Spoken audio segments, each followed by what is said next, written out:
For 4 years in the United States of America, we had a president who stood up at press conferences and talked tough about Vladimir Putin, and then Putin invaded Ukraine and destroyed a significant chunk of the country. The path to peace and the path to prosperity is maybe engaging in diplomacy. We tried the pathway of Joe Biden of thumping our chest and pretending that the President of the United States' words mattered more than the President of the United States' actions. What makes America a good country is America engaging in diplomacy. That's what President Trump is doing. Can I ask you?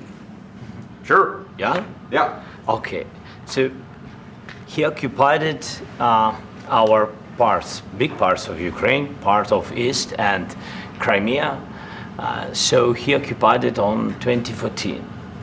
So during a lot of years, so I'm not speaking about just Biden, but those time was Obama, then President Obama, then President Trump, then President Biden, now the President Trump, and God bless, now President Trump will stop him. But during 2014, nobody stopped him. He just occupied and took. He killed people. You know what the contact 2015. 2014 2014. and 2015. 2014. Yeah. So I was not here. Yeah, but That's exactly right. Yes, but during 2014 till 2022, yeah, the situation the same. The people have been dying on the contact line. Nobody stopped him. You know that we had conversations with him, a lot of conversation, my bilateral conversation, and we signed with him, me, like a new president. In 2019, I signed with him the deal. I signed with him, Macron and Merkel, we signed ceasefire. Ceasefire. All of them told me that he will never go. We signed with him with gas contract. Yes, but after that, he broken this ceasefire. He killed our people and he didn't exchange prisoners. We signed the exchange of prisoners, but he didn't do it. What kind of diplomacy, JD, you are speaking about? What do you mean? I'm talking about the kind of diplomacy that's going to end the destruction of your country. Yes, but if you Mr. President, with respect, I think it's disrespectful for you to come into the Oval Office and try to litigate this in front of the American media. Right now, you guys are going around and forcing conscripts to the front lines because you have manpower problems. You should be thanking the president for trying to bring an end to this conflict. Have you ever been to Ukraine that you say what problems we have?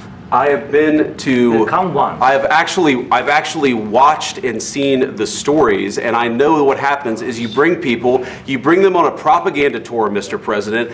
Do you disagree that you've had problems bringing people into your military? And do you think that it's respectful to come to the Oval Office of the United States of America and attack the administration that is trying to prevent the destruction of your country? A lot of questions. Let's start from the beginning. Sure. First of all, during the war, everybody has problems, even you, but you have nice ocean and don't feel now, but you will feel it in the future. God bless. You don't know that. God bless. God bless. You will not have a war. Don't tell us what we're going to feel.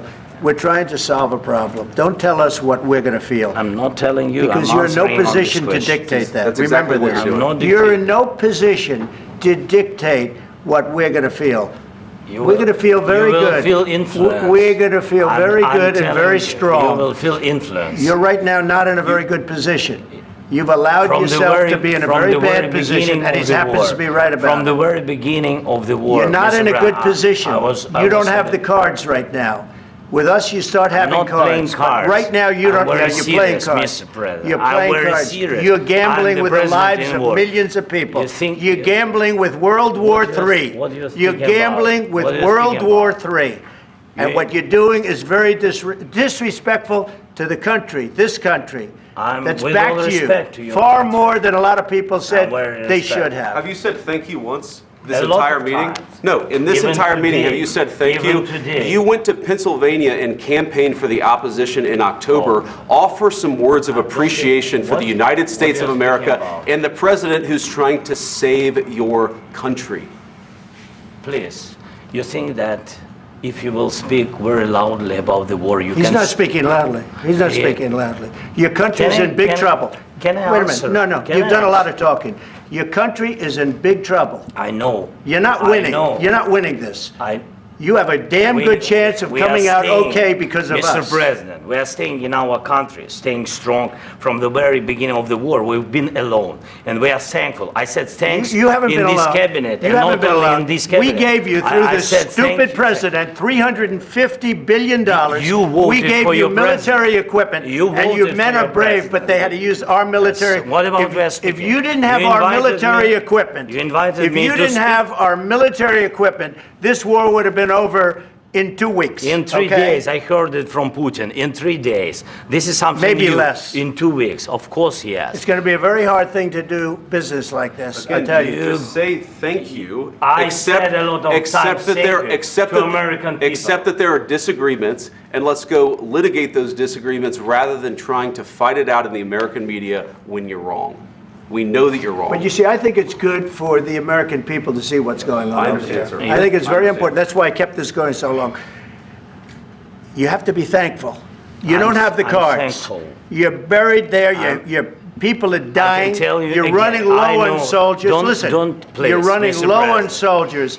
It would be a damn good thing. Mr. And then President. then you tell us, I don't want a ceasefire. I don't want a ceasefire. I want to go and I want this. Look. If you could get a ceasefire right now, I tell you, you take it so the bullets stop flying and your men stop getting killed. Of course, we want to stop the war. But you're saying you don't want a ceasefire. But I said to you, I want a ceasefire. with guarantees. Because you'll get a ceasefire faster than an agreement. Ask our people about ceasefire, what they think. That wasn't doesn't with matter me. for you what- That what wasn't this with me. means. It That was wasn't with with you. a guy named Biden, who was not a smart person. But this That is was your, with, this that was is with your Obama. president. It was your president. Excuse me. That was with Obama, who gave you sheets, and I gave you javelins. Yes. I gave you the javelins to take out all those tanks. Obama gave you sheets. In fact, the statement is Obama gave sheets and Trump gave javelins. You got to be more thankful, because let me tell you, you don't have the cards. With us, you have the cards. But without us, you don't have any cards.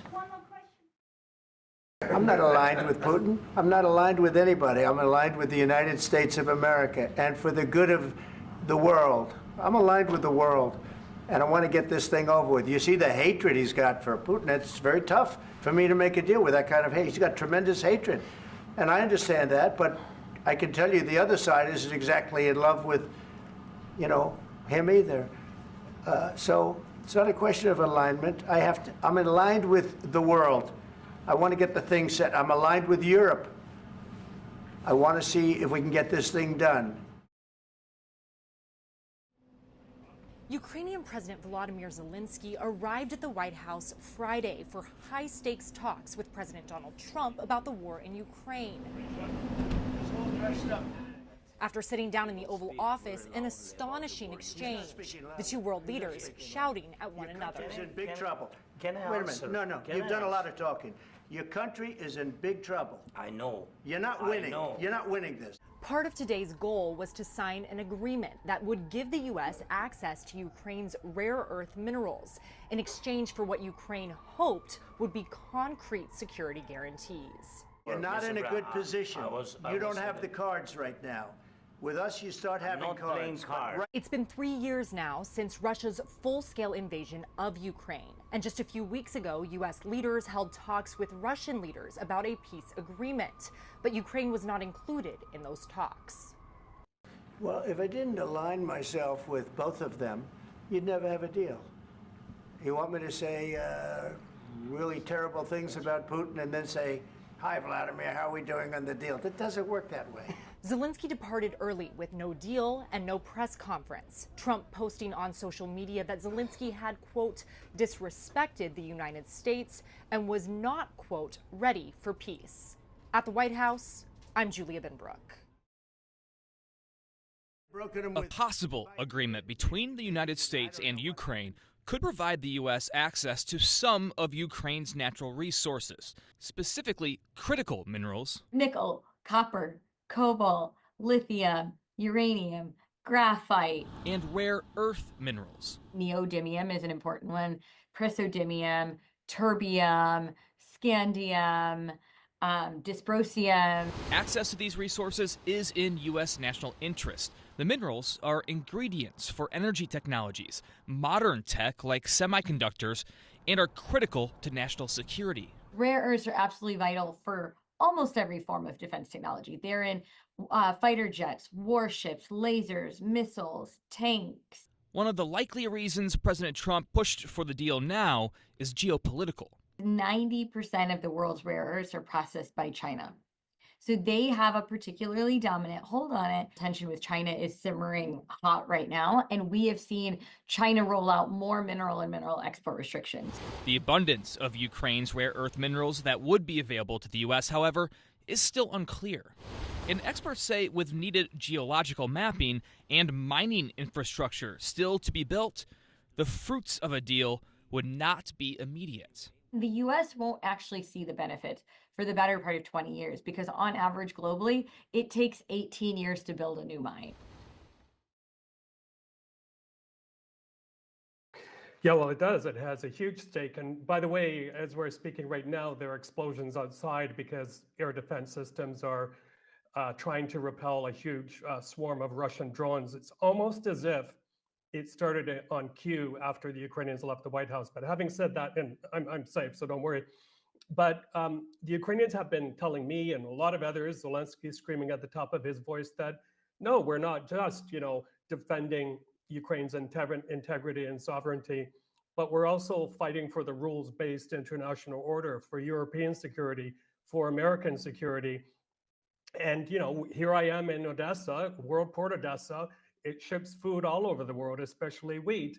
And I think a problem here is that perhaps earlier on, that argument wasn't articulated well enough that the West has a lot to lose should Ukraine stop being a viable economic entity. Of course, the other thing the Ukrainians like to remind the Americans whenever they can is that it's not as if, and it wasn't, 360 billion, it was about half of that, but it's not as if this cash was put on pallets and flown by military aircraft to Ukraine. A lot of it stayed in the United States, creating wealth, creating jobs. A lot of the equipment was due to be mothballed, but it was sent here. So that's what, and the other thing I'm seeing right now from Ukrainians is they're still absorbing this because they can't believe what just happened. But what you see on Ukrainian language Telegram channels are people trading words of support from people like Donald Tusk in Poland, Spain, and France. There's, I think, a sense right now that let's huddle together. But finally, silver lining, if we can call it that, for Zelenskyy is he will come back a hero, I think, after everyone sees how he stood up to what's supposed to be the defender of the free world.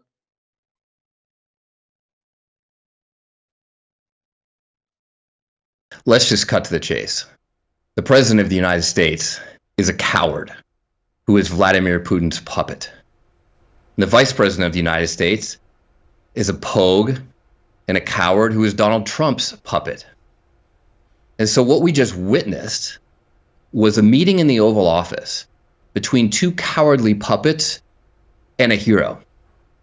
And whether you voted for these puppets or not, just as an American, as a fellow American, it's just embarrassing that the only hero in the Oval Office, the only decent human being for that matter, is the Ukrainian. I mean, this administration is going to go down as an embarrassment to American history. Congressman, I wonder if you think that President Zelenskyy could have handled it differently, the way that some of his European counterparts and Emmanuel Macron and Keir Starmer did, and perhaps been more deferential to Trump and Vance. Deferential to what? Deferential to a president who allowed a deal in his first term to crumble because Putin just violated it? Deferential to a vice president who didn't even bother to visit Ukraine? I hardly know anyone in Congress who has any view on national security who hasn't been to Ukraine during this war. Deferential to a draft dodger who's our commander-in-chief? Zelenskyy doesn't deserve to be deferential to anyone in that Oval Office.